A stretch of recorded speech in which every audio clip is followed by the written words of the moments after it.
Donc c'est parti pour un nouveau chapitre de géométrie. Donc vous prenez une nouvelle page a priori dans le cahier et le titre du chapitre c'est repérage.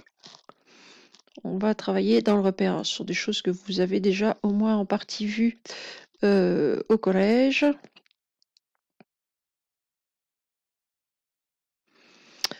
C'est-à-dire ici on va travailler avec des coordonnées. Donc on va d'abord définir ce qu'on appelle un repère.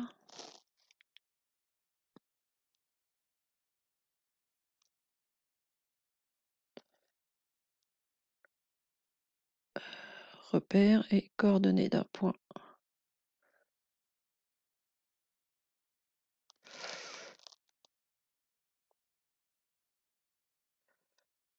Donc grand 1, repère, coordonnées d'un point.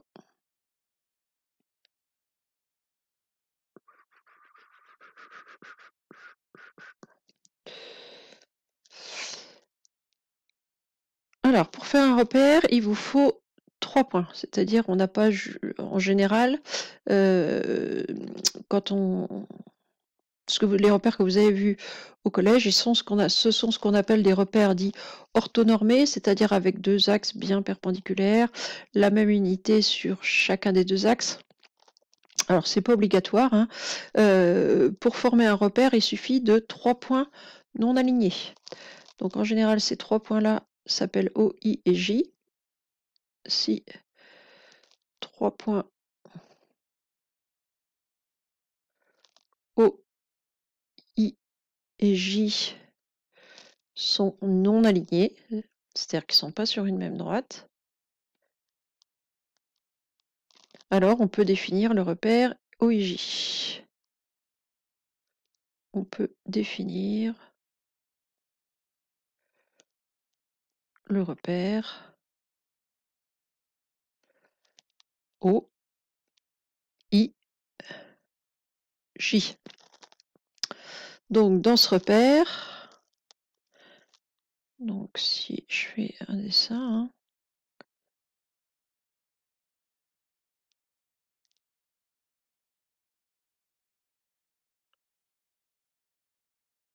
hein, voilà, j'ai O,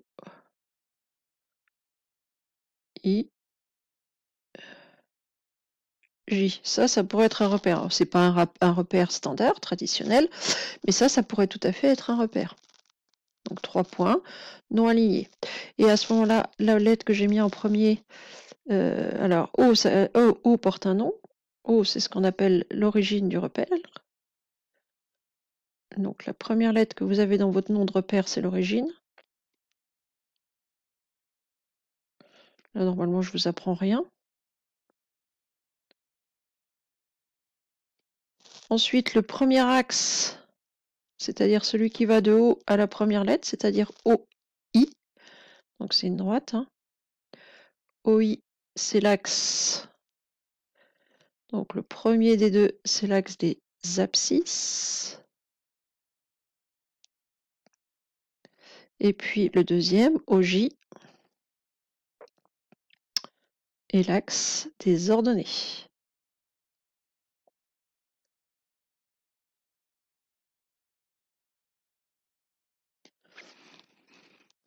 Et donc un point,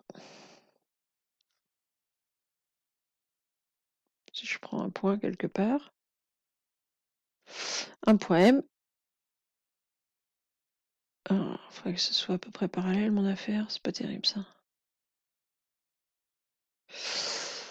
Voilà, si mon repère est comme ça, il faut que pour avoir ces coordonnées, que je mette parallèlement à chacun de mes 2 axes. Donc ici, le nombre qu'on a là, en général, on le note X pour l'abscisse du point M, et ici, Y pour l'ordonnée du point M. Donc un point M.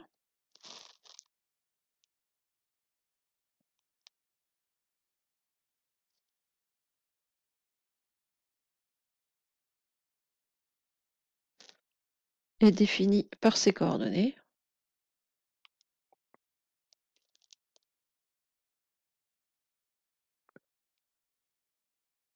Coordonnées. que l'on note.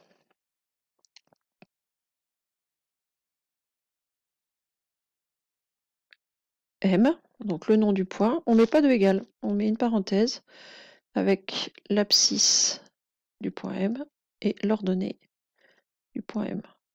Alors en général, pour vous, ce sera deux nombres, hein. Si votre point s'appelle A, vous allez mettre XA, YA si vous avez besoin de lettres, mais la plupart du temps, ça va être des nombres. Donc là, je vous apprends pas grand-chose. Normalement, du repérage de points dans un repère, vous avez quand même fait ça au collège. J'ose espérer en tout cas. Donc normalement, là-dessus, il ne devrait pas y avoir de problème.